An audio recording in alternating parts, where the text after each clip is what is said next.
everybody. So today we're going to be going over your research paper packet.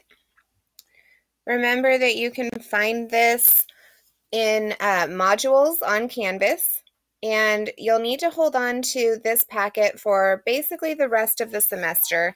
It has everything that you need in order to be able to complete the research paper, and you'll be referring back to it for directions on different parts of the research paper that we are going to be turning in. Remember that this lecture is recorded for several different classes, so some of you may not have, for instance, an annotated bibliography or a prospectus. So just go by the things that you do have on Canvas, which are assigned to you. If your class doesn't have a particular part of this assigned, you can go ahead and just skip that section of the lecture.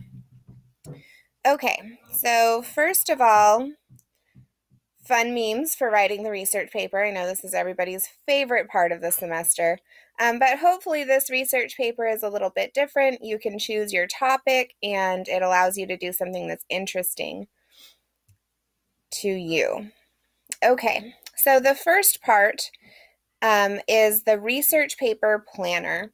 So it's a good idea to just go ahead and jot down all of the different things that are assigned for your particular class, and then also make a note of when that thing is due and make some plans for how you'll remind yourself to make sure that you get that done.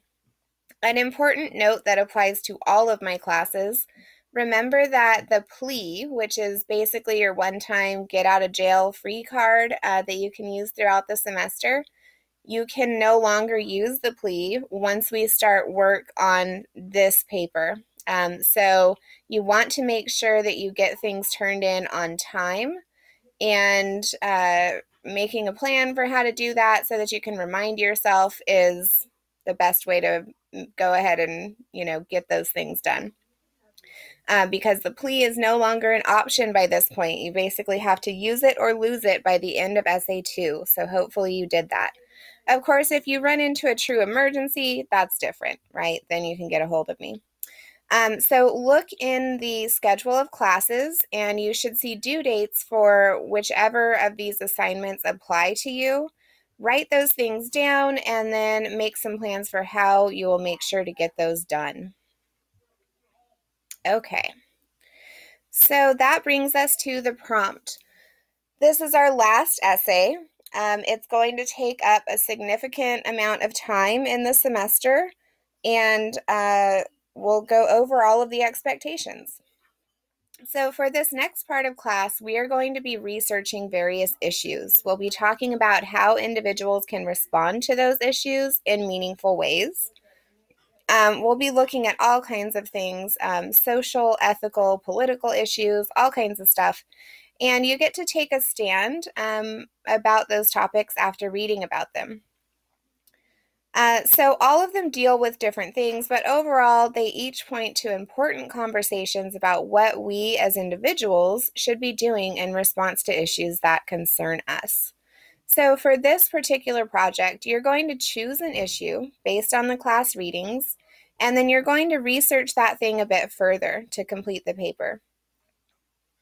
The goal here is to research an issue that you believe individuals should be responding to in an effort to change something. Then you're going to construct an argument that advocates for that change. You might want to look into processes, laws, policies, philosophies, practices that are currently in place either here or elsewhere to get started, but you can look at a variety of different things. Once you're familiar with what's happening, and that's going to happen through the research process, then you'll develop a suggested response to that issue at hand. So you'll basically be researching the problem and then talking about what individuals and we as a community can do to help alleviate those things. So where to start? First of all, you can choose an issue. You can either choose one of the things that we've discussed in class, or you can choose something that we have not discussed in class, and you can research that on your own. But in either case, you need to explain what's going on and convince your readers that it's a problem that we should care about. So that's your first step. From there, using your research, you'll develop an argument explaining what needs to be done to address the problem that your essay discusses. This section should focus on the big picture fixes. So this is things like changing laws, raising awareness, or shifting the way we see an issue. And then finally, the last section of your paper, the last piece of your paper, will focus on that individual involvement. So how can we as individuals go about supporting these big picture fixes or advocating for those things? So how can we make that change happen? As I read your essays, some of the things that I will consider are all of these here. Remember that this is your final chance to show me basically all of the things that you've learned this semester about writing and researching and presenting your arguments and all of that good stuff culminates with this paper. So I'm looking for your ability to do these things. Number one, your essay should have a clear purpose and a clear thesis statement. Those should both be thoroughly developed. Number two, your essay should introduce readers to the conversation about this issue. So we want to show that you know how to research and you know how to do the background research that's necessary to give yourself a good understanding of the issue before you start discussing it, right? So we need that context as well. I'll also be looking at your paragraphs, so they should have well-defined claims, specific examples from the outside sources you're using, and then detailed explanations of how that evidence supports your claims. The paragraphs should be cohesive, meaning that they're working together to make your essay successful. And then we should be beyond most of those sentence level issues by now so that we can see your ideas clearly and they're presented effectively. We also want to make sure that we're using those textual examples effectively. Make sure to cite an MLA. And then the specifications. So this paper is the big one, 10 to 12 pages. It is double-spaced and in MLA format. Also, you're using outside sources, so we need at least 4 sources. At least 2 of those should be academic sources. These are the peer-reviewed journal articles or published books that we've been looking at throughout the semester. One of which should be the source that we read in class. So you should be focusing on an issue that we read in class. If you are choosing to go a different direction, that's okay, but please run your idea by me before you start writing the essay. Those other 2 sources can come from .gov websites, national or international newspapers, and you cannot use dictionaries or encyclopedias as any of your 4 sources. You can definitely use these if you need to, but they need to be in addition to those 4 required sources. Remember to look at the schedule of classes for due dates for all of these different things. Okay. So that brings us to the next set of directions, which is the annotated bibliography. Remember, if this doesn't apply to you because it's not due for your class, you can just skip this section. For those of you who are writing an annotated bibliography, here's what we're going to be doing.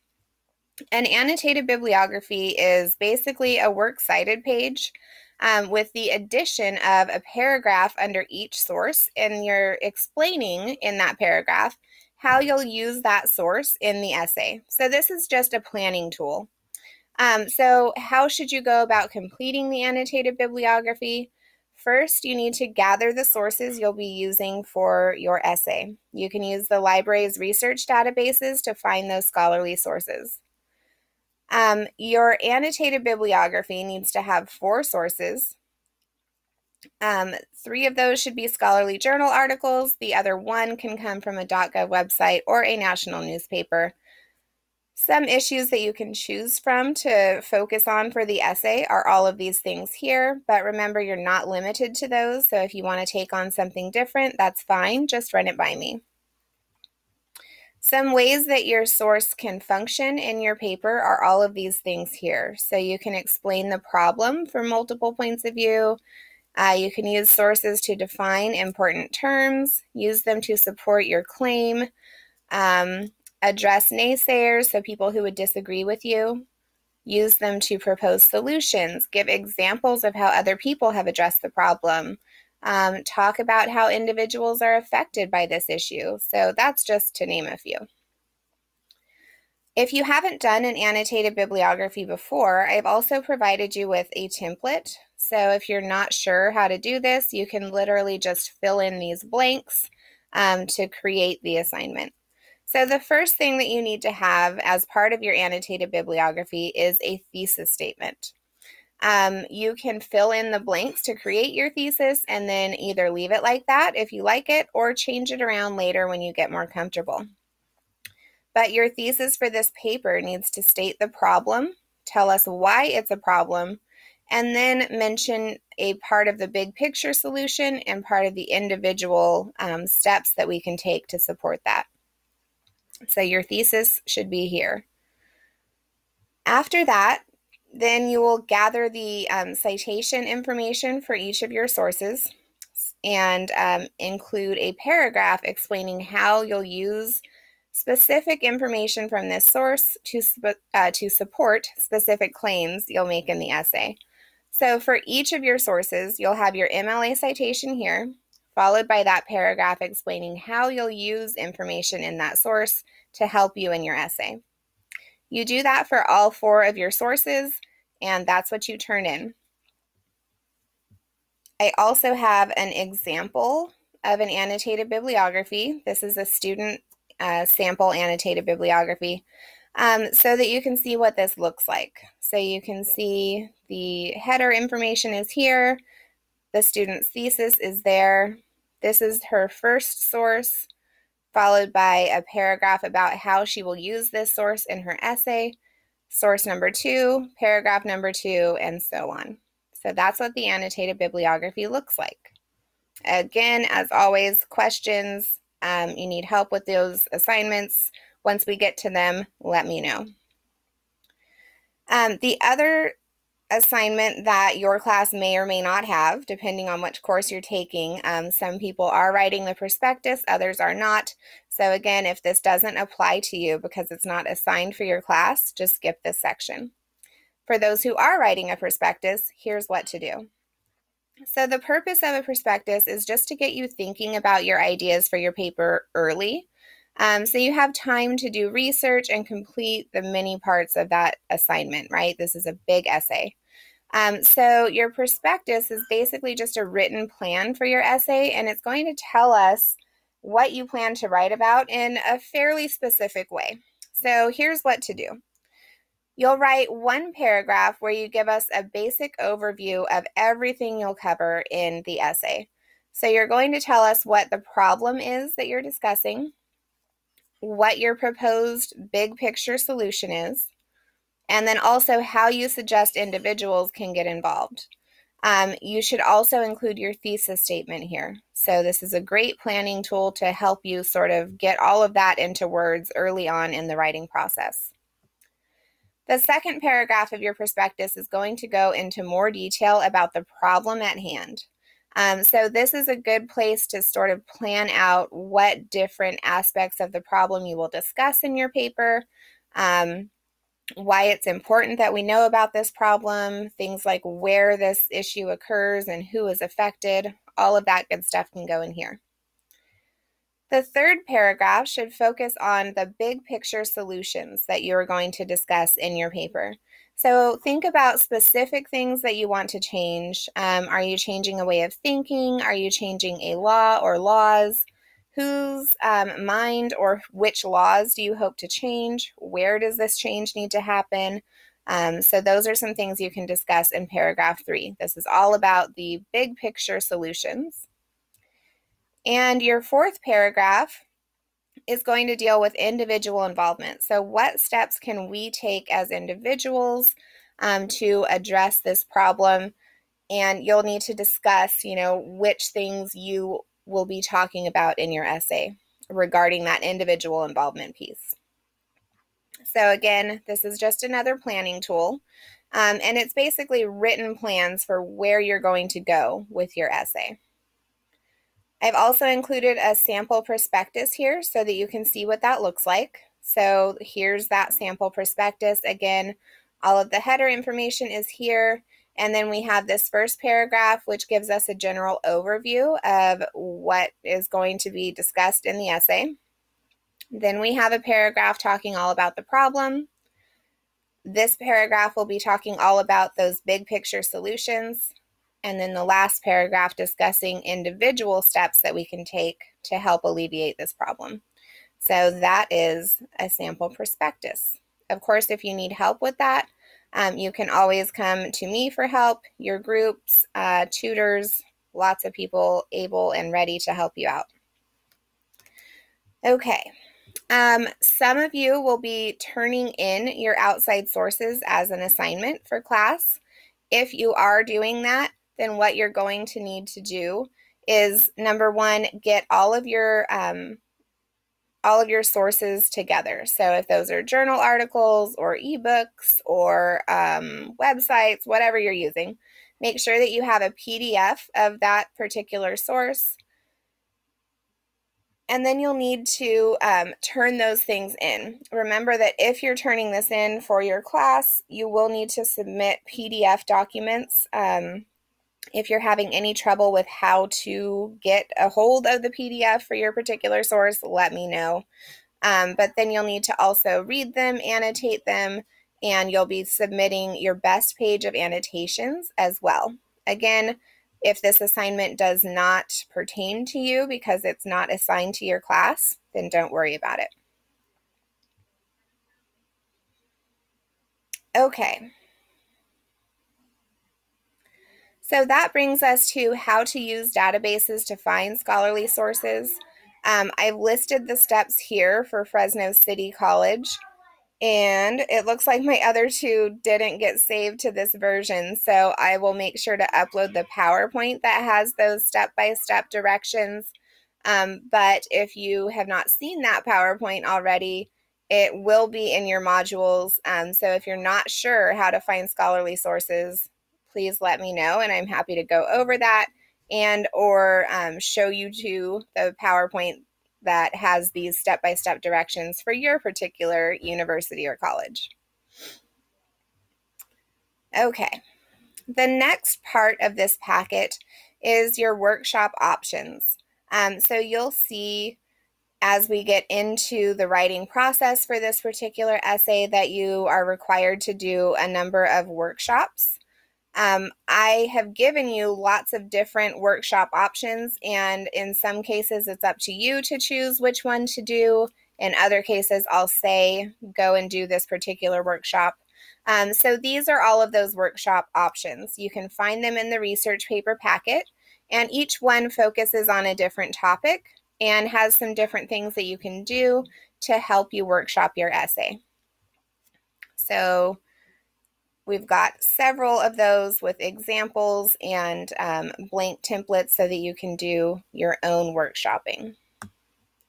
So I'm going to scroll through those workshop options, but feel free to take a look at them more closely by just going to this packet, opening it, and then you can read through all of them. As always, any questions, let me know. And that brings us to the sample student essay for the research paper, so that you can see what a successful research paper looks like for our class. So it's in MLA format, just like all of them. You can see the header information here, an interesting title. This one was about plastic pollution.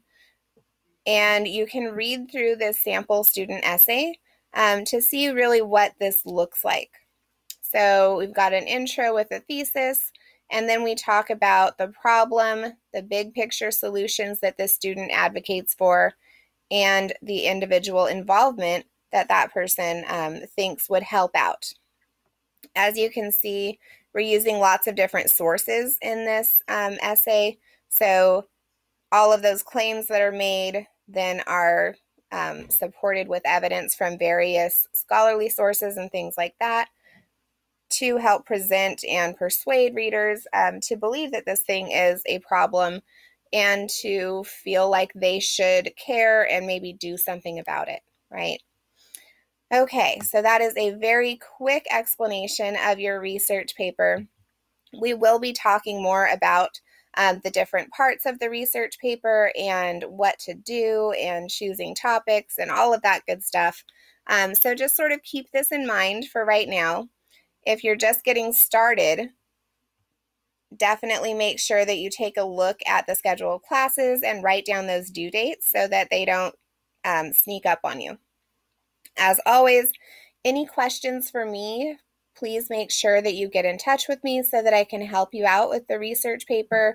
Anything from choosing a topic to helping with these various assignments to finding sources. I'm happy to help with all of that. Our tutor will also be able to help with that. So some of you have an embedded tutor who's in your class. Others, you have access to tutoring virtually or on campus, depending on, the times when we're currently going through this class. So right now, when I'm recording this, everything's virtual. But the tutors are still there for you, and they're able to help, and they know how to write research papers and whatnot. So definitely use their expertise. Also rely on your groups, and remember that you get extra credit for tutoring and for group work. So take advantage of those extra credit opportunities.